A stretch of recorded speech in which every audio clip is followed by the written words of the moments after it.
সুপ্রভাত, সবাইকে জানাচ্ছি শুভ সকালের শুভেচ্ছা। তো সকাল সকাল আজকে আমি দেখো পরোটা ভেজে নিচ্ছি। আর আমার আজকে পরোটা ভাজা দেখে আমার ছেলে তো অবাক, পুরাই অবাক। আমাকে বলছে, মা হঠাৎ করে আজকে পরোটা ভাজছো, আজকে সূর্য কোন দিকে উঠেছে। আসলে ঠিকই বলেছে, আমি না একদমই পরোটা ভাজতে চাই না, ভাজি না। ওই তো আমি সবসময় ওকে রুটি ভেজেই দিই আর কি। যখন দোকান থেকে কিনে আনে, ওই তো যখন হোটেল থেকে কিনে নিয়ে আসে তখন হচ্ছে পরোটা খাওয়া হয়। তাছাড়া আমি পরোটাটা খুবই কম বানাই, লুচি বানাই মাঝে মধ্যে, কিন্তু পরোটাটা বানাই না। তো যাই হোক, তো আজকে হচ্ছে আমি পরোটা বানিয়ে নিয়েছি। তো আজকে হচ্ছে সকালে নাস্তা বানানোর কোনো কথাই নেই।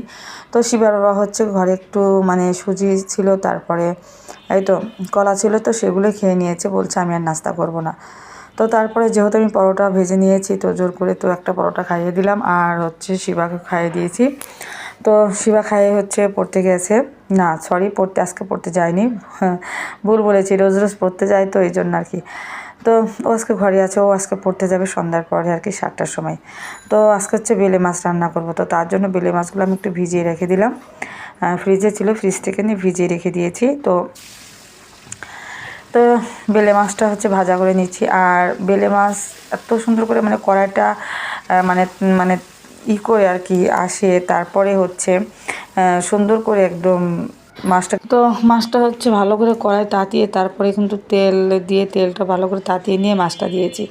তো মাছটা কিন্তু নরম না, বলতে ও যে বেলে মাছটা একটা কেমন গাছারা গাছারা থাকে না, এই জন্য আর কি এরকম আমার তো মনে হলো সেটাই। তো যাই হোক, তো বেশি একটা ভাঙিনি, এমনি একটু হালকা পাতলা, একটু এদিক ওদিক থেকে একটু চামড়াগুলো উঠে গেছে, তো সবগুলো না। তো তারপরে হচ্ছে আমি পুঁই শাক রান্না করবো আজকে। তো ওর বাবা হচ্ছে পুঁই শাক এনেছে, আর পুঁই শাক খেতে আমার প্রচণ্ড পরিমাণে ভালো লাগে, কিন্তু পুঁই শাক একটু অ্যালার্জি ঠান্ডার ভাব আছে আর কি। তো থাক, তবু খেতে হবে না, প্রত্যেক সিজনের সবজিগুলো, সব সিজনের সবজিগুলো খেতে হয়। তো পুঁই শাক, সব শাকের থেকে আমার পুঁই শাকটা বেশি বেস্ট ভালো লাগে। তো পুঁই শাকটা হচ্ছে ফোড়নে দিয়েছি হচ্ছে কালো জিরা, আর একটু রসুন দিয়েছি বেশি করে, পেঁয়াজ দিয়ে, কাঁচা লঙ্কা দিয়ে, তারপর হচ্ছে আমি শুধু আজকে ভাজা করব। তারপরে এখানে একটু ডাঁটা আনছে, একদম তরতাজা নসনসার ডাঁটা। তো ভাবলাম এই ডাঁটা দিয়ে হচ্ছে, আর একটা বেগুন ছিল, তো বেগুন দিয়ে হচ্ছে তরকারি রান্না করবো। তো বেগুন যেহেতু শিবা আর ওর বাবা খায় না, তো আমি খাই বেগুন, তো একটা বেগুনই ছিল, কচি বেগুন, ভাবলাম যে দিয়ে দিই, নাহলে নষ্ট হয়ে যাবে।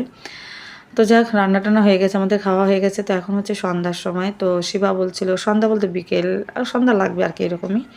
তো বলছিল, মা কিছু একটা করে দাও, খাবো মুড়ি মাখিয়ে দাও। তো আমি ভাবলাম যে মুড়ি মাখাবো না, দাঁড়া, তোর জন্য হচ্ছে আমি একটা জিনিস করে দিই। সেটা হচ্ছে ঘরে সরবি কলা ছিল, তো সরবি কলা দিয়ে একটু সুজি, তারপরে হচ্ছে একটু আটা, আর হচ্ছে চালের গুঁড়ো দিয়ে সুন্দর করে বড়া করেছে। ও বলছে যে বড়া ভালো লাগবে না, তো পরে বানিয়েছি। ও বলছে, মা এত সুন্দর হয়েছে। ও কিন্তু অনেক ভালো খেয়েছে। তো পাশের বাসায়